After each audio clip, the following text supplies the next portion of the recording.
문재인 대통령은 지난 5월 31일 열린 P4G 서울 녹색미래 정상회의에 참석해 한국이 그린 뉴딜을 국가 역점 사업으로 추진한다는 의지를 밝혔습니다.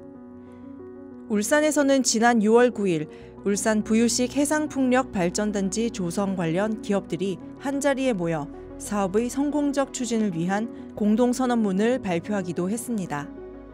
이제 우리나라에서도 미래 에너지의 한 축으로 바람이 활용될 것은 확실해 보입니다. 문재인 대통령도 바닷바람은 21세기의 석유 자원과 같다고 언급하며 풍력의 자원으로서의 중요성을 강조했습니다.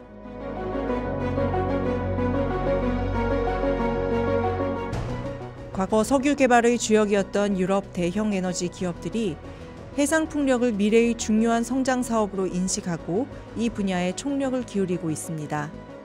이들은 신재생 에너지 분야 중 해상 풍력이 기존 석유 산업과 가장 유사한 사업 모델이라고 판단하고 있습니다.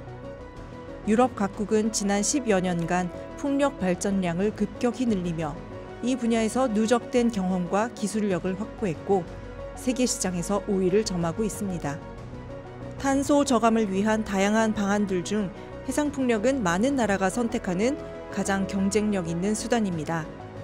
해상 풍력은 재생에너지 가운데 가장 작은 면적에서 전력을 안정적으로 생산할 수 있는 효율적 에너지로 특히 우리나라와 같이 국토가 좁고 삼면이 바다인 나라에서 해상 풍력은 선택의 여지가 없는 옵션입니다.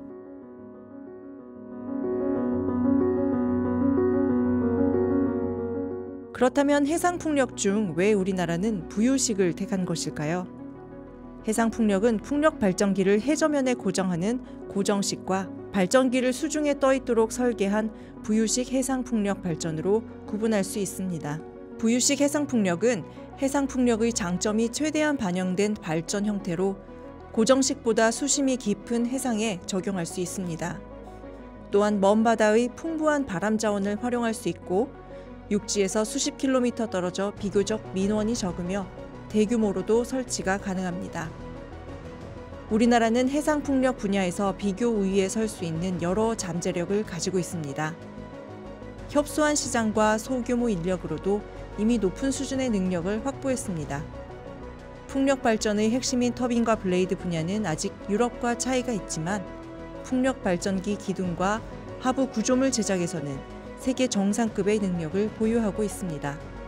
국내 풍력 관련 업계도 이미 부유식 풍력 발전단지 건설의 원천 기술을 확보하기 위한 신산업 생태계 조성, 한국형 공급체계 구축, 분야별 국산화 기술 개발과 전문 인력 확충 등 이 사업의 성공을 위해 적극적인 노력을 펼치고 있습니다.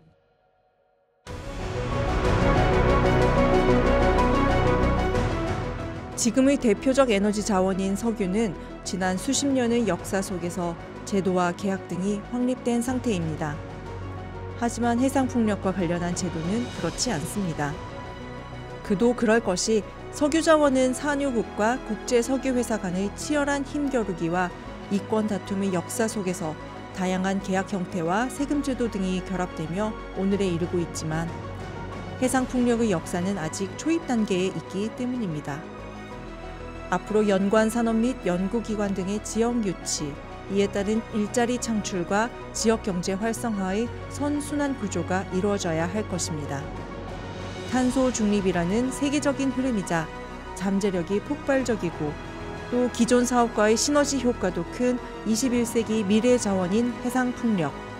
우리나라 그린 뉴딜을 선도할 핵심 산업으로 더불어 에너지 자립과 에너지 안보를 높일 수 있는 새로운 재생에너지로 자리매김하길 기대해 봅니다.